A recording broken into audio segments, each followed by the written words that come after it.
Le porte-parole de la présidence de la République a également, pendant sa conférence de presse, abordé la question du plan de vaccination national qui débutera par l'arrivée dans quelques temps d'une centaine de doses dans un premier temps destinées aux personnes vulnérables et au personnel de santé. Retrouvons Lariska Lormamengui et Bertin Osaga.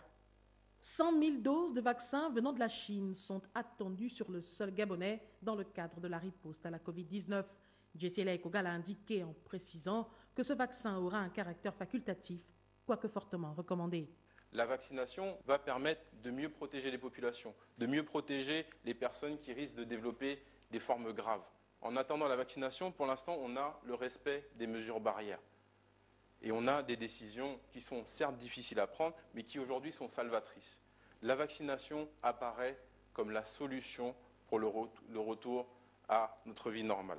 Pour ceux qui restent encore sceptiques quant à la fiabilité de ces vaccins, le porte-parole de la présidence de la République annonce une intense sensibilisation pour rassurer tout le monde.